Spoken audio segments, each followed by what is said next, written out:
Video stop হয়ে গেছিল, এখন কি দেখা যাচ্ছে? হ্যাঁ, দেখা যাচ্ছে। ওকে, তাহলে আমরা কেউ বলছিলাম, কোশ্চেন কি ছিল? গতিশক্তি বিস্তারের সাথে মনে রাখবা বর্গের সমানুপাতে পারে। বিস্তার, একটা চশমা, একটা ব্লুগার চশমা তো ল্যাপটপে দেখতেছিলাম। আচ্ছা, যেটা বলতেছিলাম, গতিশক্তি হচ্ছে আমাদের বিস্তারের সাথে বর্গের সমানুপাতে বাড়ে। মানে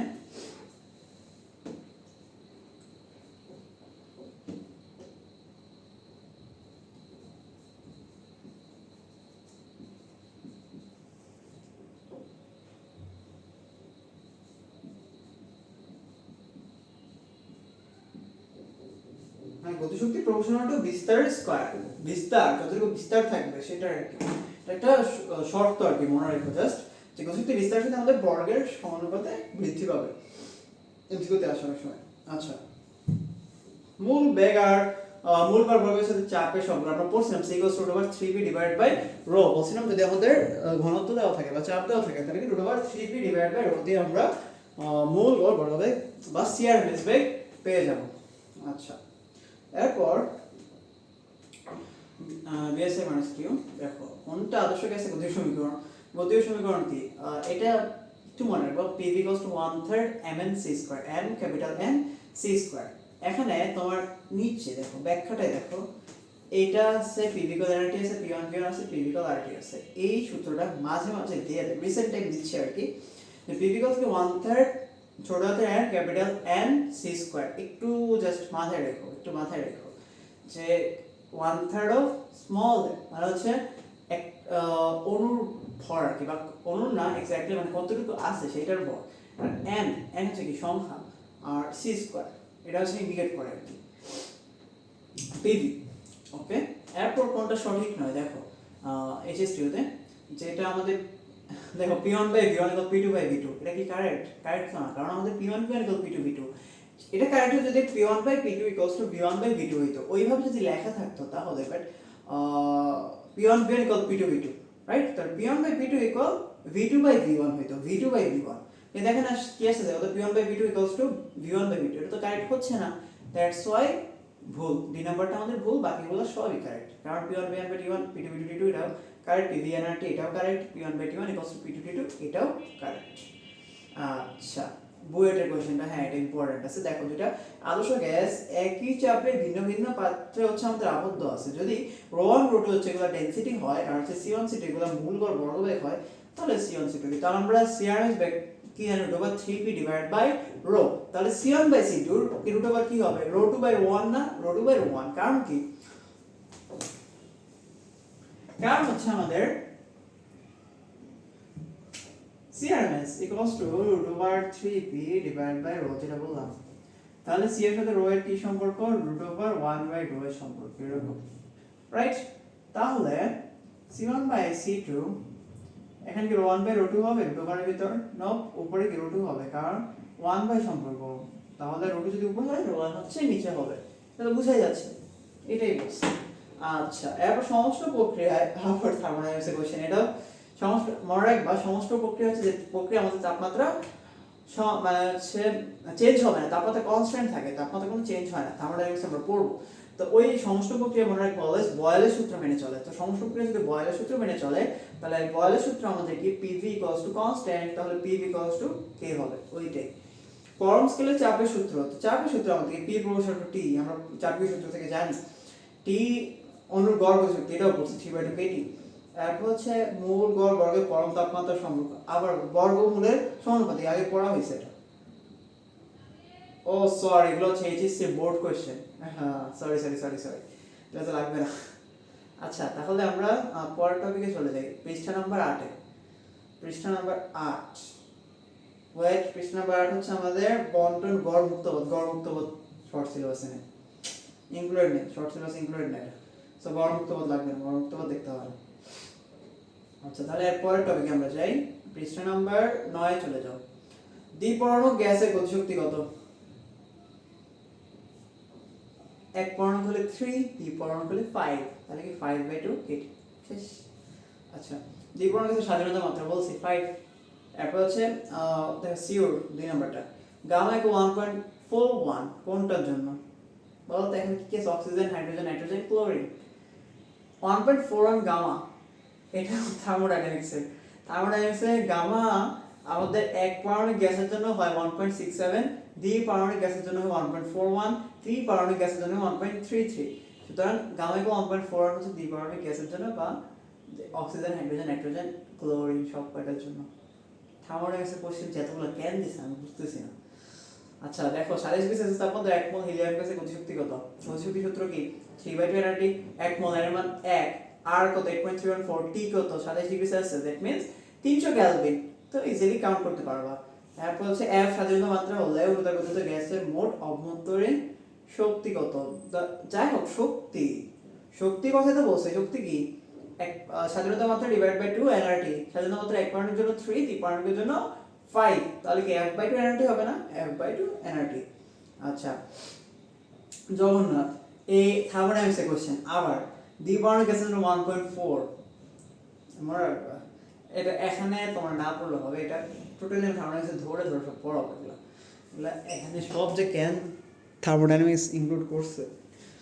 আচ্ছা এরপর কোশ্চেন, একটা আবর্তনরত কণার স্বাধীনতার মাত্রা কত? এক্সেপশনাল একটা টপিক। আমি বলছিলাম যে কিছু টপিক আমরা আলোচনা করতেছিলাম, টপিক না মানে হচ্ছে ইনফরমেশন। আমরা জানি যে কিছু ইনফরমেশন পরীক্ষা টুকটা আসে, এগুলো হচ্ছে কোশ্চেন ব্যাংকে যেগুলো থাকবে এগুলো আমরা পড়ে নেব, এখান থেকে কমন পড়ে যাবে। তো দেখো একটা আনকমন টপিক, আবার বলছি টপিক ইনফরমেশন, যে একটা আবর্তনরত কণার স্বাধীনতা মাত্রা এটা হচ্ছে 5। মনে রাখবে, এটা মুখস্থ জিনিস। আবর্তনরত যদি কোনো কণা হয় যেটা রোটেট করতেছে, ওইটার জন্য আমাদের স্বাধীনতার মাত্রা অলওয়েজ 5 হবে। আর আমাদের রৈখিক গতিতে কে থাকে? এক পারমাণবিক কণা, ওরাই স্বাধীনতা মাত্রা 3 হয়। এই যে 3 রৈখিক গতিতে যারা থাকে। যারা কৌণিক গতিতে থাকে ওদের হচ্ছে 5, আবর্তনরত বলে কি কৌণিক গতিতে থাকে ওদের হচ্ছে 5, যারা রৈখিক গতিতে থাকে তাদের জন্য হচ্ছে 3। ওকে, একটা অনুর স্বাধীনতা মাত্রা 6 হইলে অনুর গতিশক্তি কত? 6/2 কেটি কত? 3 কেটি। গামা, এই গামা বাদ দাও। আচ্ছা তাহলে গেল, এই হচ্ছে এরপর বোর্ড কোশ্চেন, এই টপিকে আমাদের গেল। ক্লিয়ার? আশা করি বুঝছো তো, ফুল বুঝছো, কোনো সমস্যা নেই। ওকে, এবার সম্পৃক্ত অসম্পৃক্ত এই চারটা আমি বলছিলাম পার্থক্য করে করে করবো। কালকে বৈশিষ্ট্য কিন্তু পুরো আলোচনা করছি, বৈশিষ্ট্যগুলো কোনটার কি, এটা এখানে 4 টাকারে দিছে, এটা পড়ে নিবা। চারটাকে আমি যা বলছি সেগুলি।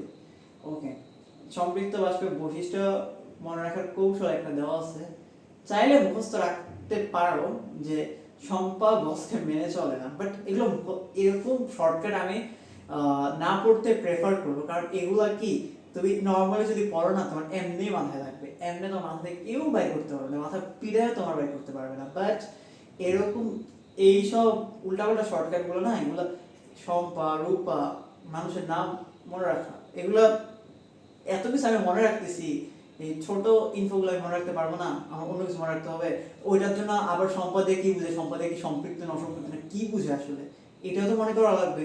তো তোমার ডাবল খাটনি, তো এই জিনিসগুলো আমি বলি ডাবল খাটনি। এগুলো কখনো বইগুলোতেও থাকে, অনেক টিচারও প্রেফার করে, বাট আই ডোন্ট প্রেফার, কারণ এগুলো তোমার ডাবল খাটনি কখনো নিবা না।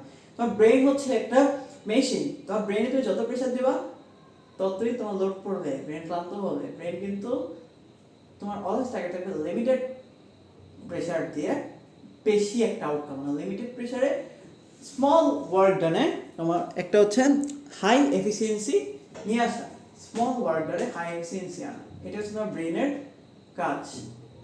এইসব টেকনিক দিয়ে ব্রেন হচ্ছে আরও ড্যামেজ হয়, কোনো লাভ হয় না। একদম কথাটা আমার মিলায়নি, একদম পরীক্ষিত একটা কথা বলছি। তো এইসব পড়া দরকার নেই। আচ্ছা, আর ওই যে বাষ্প গ্যাসের মধ্যে পার্থক্য, এটা একটু দেখে নিই। চারটা ইম্পর্টেন্ট, চারটা আসে, এই চ্যাপ্টারটা বললাম না একটু ইনফরমেশন বেস, ইনফরমেশন টুকটাক অনেক ইনফরমেশনই চলে আসে। আর আমার মতে বেস্ট হয় কোনটা জানো, যে এই যে ইনফোগুলো দিয়ে রাখছে, টুকটাক ইনফোগুলো একবার চোখগুলো আসবে, সব কিন্তু আসবে না, আমি যেটা বলতেছি সব আসবে না, আমি যেগুলো বলছি এগুলো আসবে, আর টুকটাক চার্টে যেগুলো আছে এগুলো আসবে। মোরওভার যেগুলো কোয়েশ্চেন ব্যাংকে আসছে এগুলো সবচেয়ে বেশি ইম্পর্টেন্ট, কোয়েশ্চেন ব্যাংক এগুলো রিপিট হবে, এই হচ্ছে কথা, ঠিক আছে? আচ্ছা, এরপর আমরা কোয়েশ্চেনে চলে যাই। পানি, বরফ, জলীয় বাষ্প কিসে থাকে? ত্রৈধবিন্দু। ভাই এখানে 273.16 আগে বলা হয়েছে। আচ্ছা, কোনো ব্যক্তি পাহাড়ের চূড়ায় পানি ফুটাতে চাইলে পানির পাত্রকে যে তাপমাত্রায় উত্তপ্ত করতে হবে। পাহাড়ের চূড়ায় পানি ফুটেছে, এটাও থার্মোডাইনামিক্সের কাজ। কোন তাপমাত্রায় উত্তপ্ত করতে হবে? তেমন হচ্ছে অবশ্যই মনে রাখবা, যদি তুমি পাহাড়ের চূড়ায় কোনো একটা ধরো মাউন্ট এভারেস্টে তুমি হচ্ছে পানি ফুটেছে, তোমার কখনো 100, আমরা জানি পানি ফুটানো কত 100°C, বাট 100°C তোমার কখনো ফুটাতে হবে না। তোমার মাউন্ট এভারেস্টের চূড়ায় অনেক টাইম 153 হয়ে যায়, কারণ যত হাইট বাড়বে তত তোমার স্ফুটনাঙ্ক কমে আসবে। তো লেস দেন 100°C অ্যান্সার।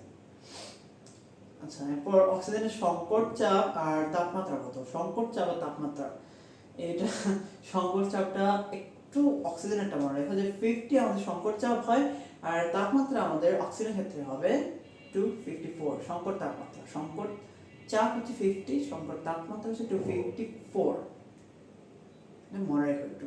আচ্ছা, গ্যাস আর বাষ্পের মধ্যে পার্থক্য কি? দেখো সবগুলো, দেখো সি নাম্বারটা একটু খেয়াল করো, যে গ্যাসকে নির্দিষ্ট তাপমাত্রায় নিচে রেখে চাপ প্রয়োগ করতে হয়। গ্যাসকে কি তুমি একটা হাই টেম্পারেচারে কখনো কিন্তু প্রেসার দিবা না, অলওয়েজ একটা স্পেসিফিক টেম্পারেচার থেকে তোমার নিচে রাখতে হবে, স্পেসিফিক টেম্পারেচার থেকে নিচে রাখতে হবে। ওই তাপমাত্রা যদি তুমি তাকে প্রেসার দাও তাহলে হচ্ছে গ্যাসে মানে ক্রিয়া হবে, ঠিক আছে? বাকিগুলো কিন্তু পসিবল না। বাকিগুলো যেমন, আচ্ছা বলি, গ্যাসে শুধু চাপ প্রয়োগে তরলে পরিণত হয়, কিন্তু বাষ্পকে করা যায় না। বাষ্পকেও চাপ দিয়ে তরলে পরিণত করা যায়, কে বলছে? এটা মিথ্যা। এরপর গ্যাসকে তাপরাশ করলে তরলে পরিণত হয়, বাষ্প তরলে পরিণত হয় না। বাষ্পকে তাপরাশ করলে কি ভাই তরল হবে না? কি বলতেছে এগুলো? এটাও ভুল। আর ডি নাম্বার, কোনো গ্যাসীয় পদার্থের ক্রান্তীয় তাপমাত্রা অপেক্ষা অধিক তাপমাত্রা থাকলে তাকে, না না না, বাষ্পের সংজ্ঞা এটা না। এখানে কি বলছে? গ্যাসের ক্রান্তীয় তাপমাত্রা, ক্রান্তীয় তাপমাত্রা হচ্ছে একদম মানে খুব ফেডেড হয়ে যাবে গ্যাস, মানে একদম মিলায় যাবে, মানে গ্যাসের অস্তিত্ব থাকবে না এমন একটা তাপমাত্রা। তো ওই তাপমাত্রা থেকে অধিক তাপমাত্রায় থাকলে তো বাষ্প হবেই না, কারণ ক্রান্তীয় তাপমাত্রা হচ্ছে খুব ক্রিটিক্যাল একটা টেম্পারেচার। ওইখান থেকে বাড়লে বাষ্প না, ওটা নিচে হচ্ছে বাষ্প, ওটা উপরে না। তাহলে সব কয়টাই ভুল। তোমার সি নাম্বারটা কারেক্ট, যে গ্যাসকে তুমি অলওয়েজ কি করতে হবে, একটা স্পেসিফিক টেম্পারেচারের নিচে রেখে তুমি অলওয়েজ তাকে প্রেসার দিতে হবে, এটা মনে রাখবা। গ্যাস আর বাষ্পের মধ্যে এটা ডিফারেন্স। আচ্ছা, তাহলে ওই যে গ্যাসের কোনো পদার্থের ক্রান্তীয় তাপমাত্রা অপেক্ষা অধিক তাপমাত্রায় থাকলে তাকে কি বলা হয়? বাষ্প। মাত্রই বললাম এটা বাষ্প না। কোনো পদার্থের ক্রান্তীয় তাপমাত্রা, পদার্থ মিলায় যাবে, যেটাই বলতেছিলাম যে পদার্থ মিলায় যাবে, তাই না? মানে ক্রান্তি, ক্রিটিক্যাল টেম্পারেচার, তো ওইখানে মিলায় যায় জিনিসটা তো গ্যাস, রাইট? জিনিসটা তো গ্যাস, বাষ্প তো না। বাষ্প তো একটু মানে তোমার একটু ঘনীভূত জিনিস, গ্যাস থেকে একটু মানে কঠিন জিনিস হচ্ছে বাষ্প। বাট গ্যাস হবে হচ্ছে যেটা আমাদের বলা হয়েছে যে পদার্থের ক্রান্তীয় তাপমাত্রা, ক্রিটিক্যাল টেম্পারেচার থেকে বেশি একটা টেম্পারেচার থাকলে ওটাকে আমরা অবশ্যই গ্যাস বলবো। এটাও মুখস্থ। এই যে টপিকগুলো ম্যাক্সিমাম হচ্ছে মুখস্থ, আমি জাস্ট বলতেছি, কিন্তু ইনফরমেশন তোমার মাথায় রাখতে হবে যে কোনটা কি সংজ্ঞা, কি কি আসতেছে। ভার্সিটিতে এগুলো সংজ্ঞা বেস্ট আসে প্রচুর এই চ্যাপ্টার থেকে, খেয়াল রাখবা। আচ্ছা, মেডিকেলের কোশ্চেন লাগবে না, আমরা পরের টপিকে যাই। আচ্ছা, পর এইদিকে আর্দ্রতা শিশিরাঙ্কে দেখো একটা জিনিস, আর্দ্রতা শিশিরাঙ্কে এখানে যে ইনফোগুলো দেওয়া আছে না, সব কয়টা একটু মনে রেখো। এই যে পুরা যত ইনফরমেশন আছে, যে আর্দ্রতা, শিশিরাঙ্ক, আপেক্ষিক আর্দ্রতা নির্ণয়ে দেখো থার্মোমিটার কয় রকমের হয়?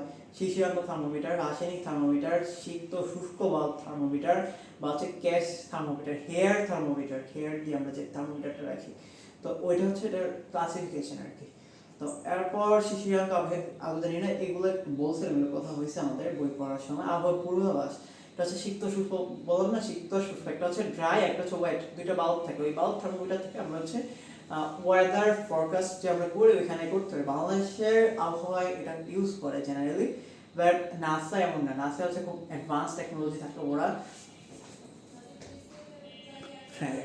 ওরা হচ্ছে খুব মানে স্যাটেলাইট দিয়ে এগুলো ডিটারমাইন করে, ওদের এরকম থার্মোমিটার দরকার হয় না। এটা একটা প্রাচীন পদ্ধতি, বাংলাদেশ আবহাওয়া অধিদপ্তর এখনো ইউজ করতেছে। আর আমাদের এখন লাগবে না, কারণ আমাদের গুগলে ওয়েদার ফরকাস্ট থাকে, এখান থেকে আমরা সব কিছু পেয়ে যাই। বা ওয়েদার অ্যাপও এখন বের হয়েছে অনেকগুলো, বা এআই জেনারেটেড অনেকগুলো ওয়েদার বের হয়েছে, ওগুলো দিয়ে আমরা ওয়েদার ফোরকাস্ট ইজিলি পেয়ে যাই, সো ওইটার দরকার হয় না। যাই হোক, আমাদের হচ্ছে মনে রাখবো যে সিক্ত বা থার্মোমিটার থেকে আমরা হচ্ছে আবহাওয়ার পূর্বাভাস পেতে পারি। আচ্ছা, থার্মোমিটার পার্ট দর ব্যবধান তুমি কিভাবে বুঝবে? দেখো কি বলছে যে থার্মোমিটার রিডিংগুলো ডিফারেন্স যদি খুব বেশি হয় বুঝতে হবে আবহাওয়া বায়ু শুষ্ক। এটা বলছিলাম, আমি লিখেও দিয়েছিলাম মেবি। এরপর যদি রিডিংগুলো খুব ধীরে ধীরে কমে তাহলে আমরা কি বুঝবো বৃষ্টির সম্ভাবনা আছে, এটা আমি লিখে দিয়েছিলাম, মনে আছে? এটা একদম আর গত ক্লাসে আগের ক্লাসে লিখেছিলাম। আচ্ছা, তাহলে আরেকটা পয়েন্ট যে রিডিংগুলোর ডিফারেন্স যদি কম হয় বুঝতে হবে বাতাস হচ্ছে ড্রাই, এয়ারটা হচ্ছে ড্রাই। তো এরপর যদি রিডিং এর ডিফারেন্স হঠাৎ কমে যায় তাহলে বুঝতে হবে ঝড় হতে পারে। এই পয়েন্টটা সবচেয়ে ইম্পর্টেন্ট, হঠাৎ কমে গেলে ঝড় হয়। এটা মোস্ট প্রবাবলি আমি দেখি এখানে আসছে কিনা, ডিউতে আসার কথা ইনক্লুড করে না এখানে, যদিও ডিউতে 3-4 সাল অত আগের কোশ্চেন থেকে ইনক্লুড করে না, বাট ওরকম একটা সালের দিকে আসছিল কোশ্চেনটা।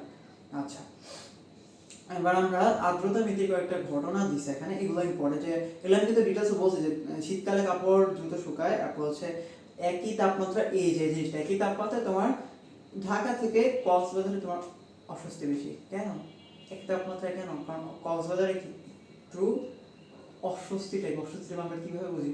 বাতাসে আর্দ্রতা বা ভিজা ভাবটা যদি কম থাকে, টেম্পারেচার সেম, বাট বাতাসে হচ্ছে হিউমিডিটি, আর্দ্রতা তারতম্য হয়, কোথাও হিউমিডিটি বেশি, কোথাও হিউমিডিটি কম।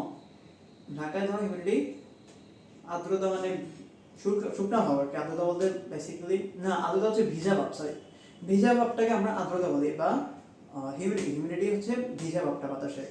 তো কক্সবাজারে হচ্ছে হিউমিডিটিটা কম থাকে, ভিজা ভাবটা কম থাকে, বাতাস হচ্ছে ভিজা ভাবটা বেশি থাকলে কি আমাদের শরীরের জন্য একটু ভালো, আমরা একটু রিফ্রেশ ফিল করি। সো এটা মনে রাখবো যে সেম টেম্পারেচার আমাদের ঢাকা থেকে কক্সবাজারে আমাদের বেশি অস্বস্তি ফিল হয়। লাইক আমার নিজের কথাই বলি, আমার ঢাকার খুলনা যদি সেম টেম্পারেচার থাকে, তাও ঢাকা থেকে আমি খুলনায় একটু অস্বস্তি বেশি ফিল করি, খুলনায় আমার অ্যাডজাস্ট করতে প্রবলেম হয়। কেন?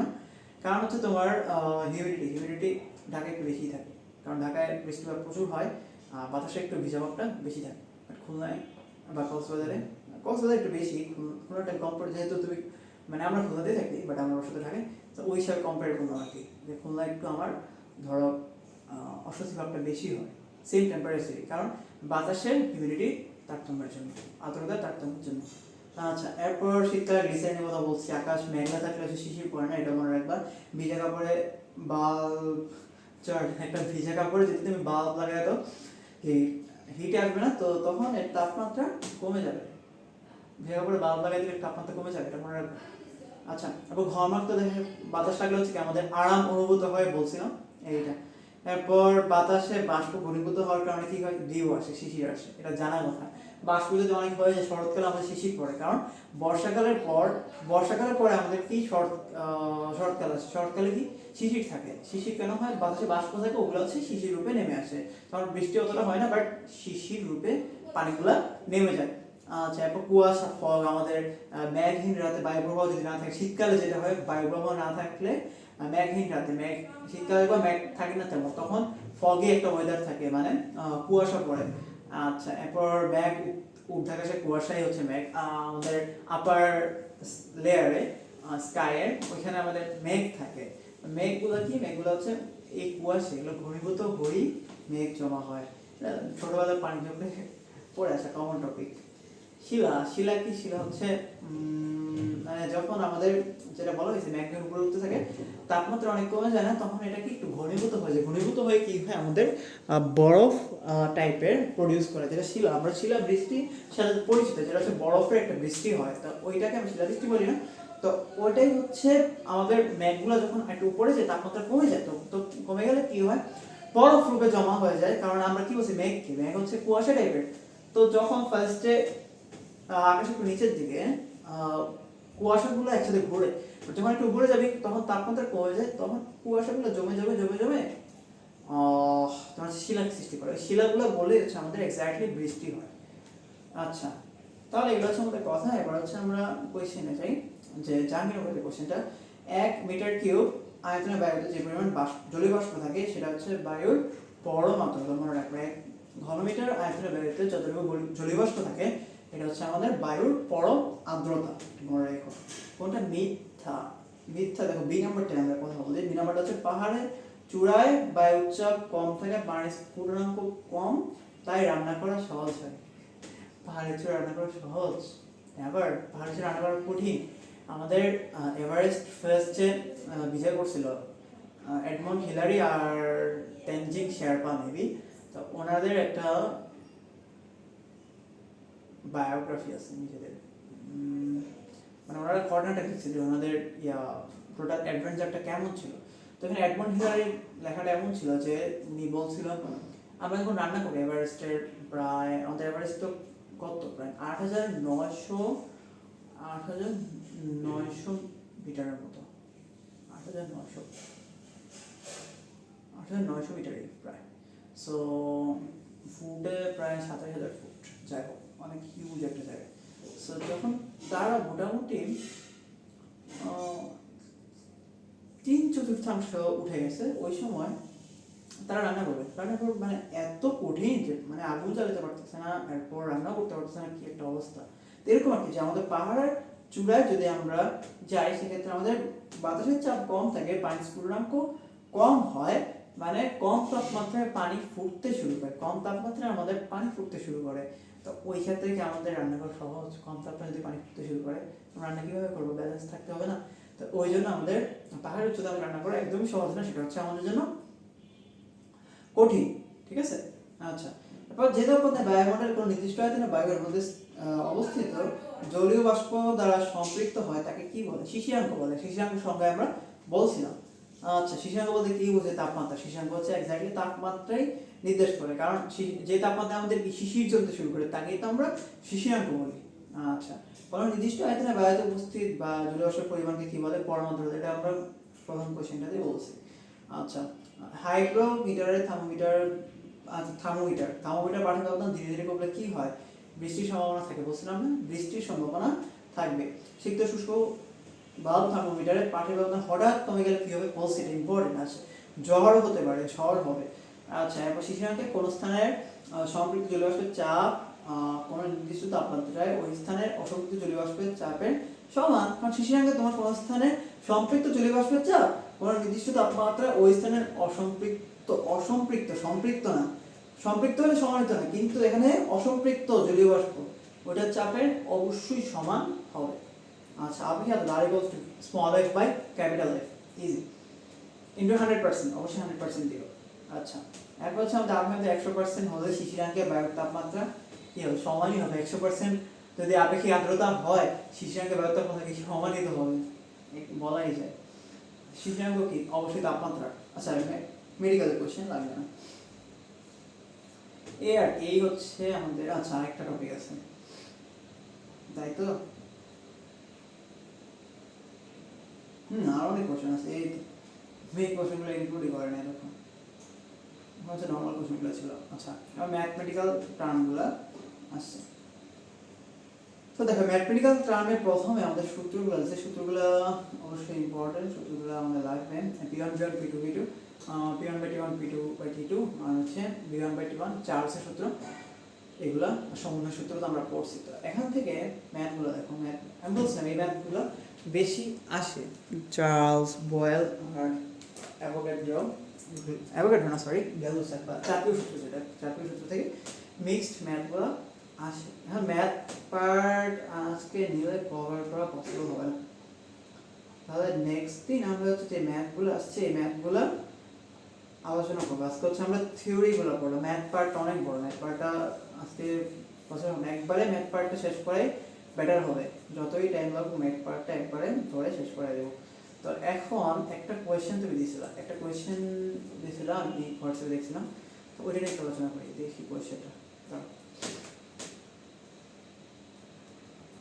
আজকে হচ্ছে ক্লাসটা বোরিং হতে পারে, কারণ হচ্ছে ব্যাখ্যামূলক পার্টটা ছিল, ব্যাখ্যামূলক পার্টে আলাদা ক্লাস কেন নিলাম, আর এগুলা ব্যাখ্যাগুলো খুব বেশি আছে চ্যাপ্টার থেকে, এগুলা যদি স্কিপ করেছে তুমি নিজেও পড়তে পারো, বাট আমি যদি একবার বলি বা টুকটাক কিছু কথা বলি তাও তোমার গেছে থাকলো, মাথায় গেছে থাকলো, এই জন্য ব্যাখ্যামূলক পার্টগুলো নিয়েও কথা বললাম। আর ম্যাথ ক্লাস হোপফুলি এক ক্লাসে আমরা শেষ করে ফেলতে পারবো, আর খুব বেশি হলে এক ক্লাস, আর পরের ক্লাস অল্প একটু অংশ লাগবে। সো পরের দিন আমরা সেটা দেখবো। এখন তোমার কোশ্চেনটা আমি দেখি। দাঁড়াও। তোমার কোশ্চেনটা ছিল কোথায়, একটু, হ্যাঁ দেখো কি বলছে। আচ্ছা আমি বাংলা ট্রান্সলেট করে বলি, একটু বাংলা ট্রান্সলেট, ইংলিশ কোশ্চেন আছে তো একটু দেখি বিষয়টা।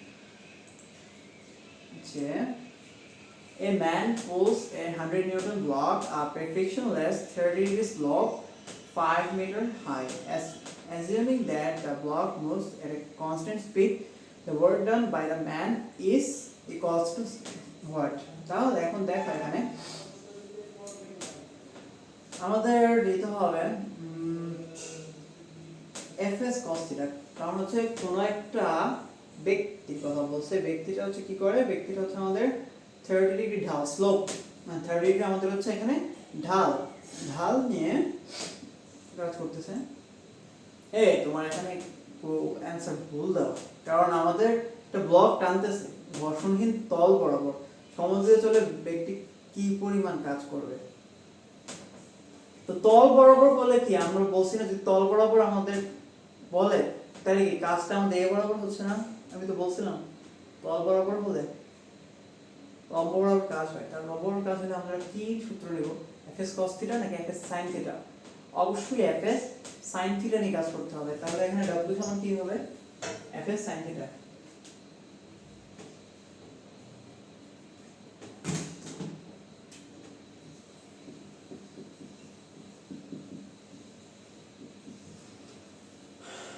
fs sin θ, ফোর্স দেওয়া আছে 100 নিউটন,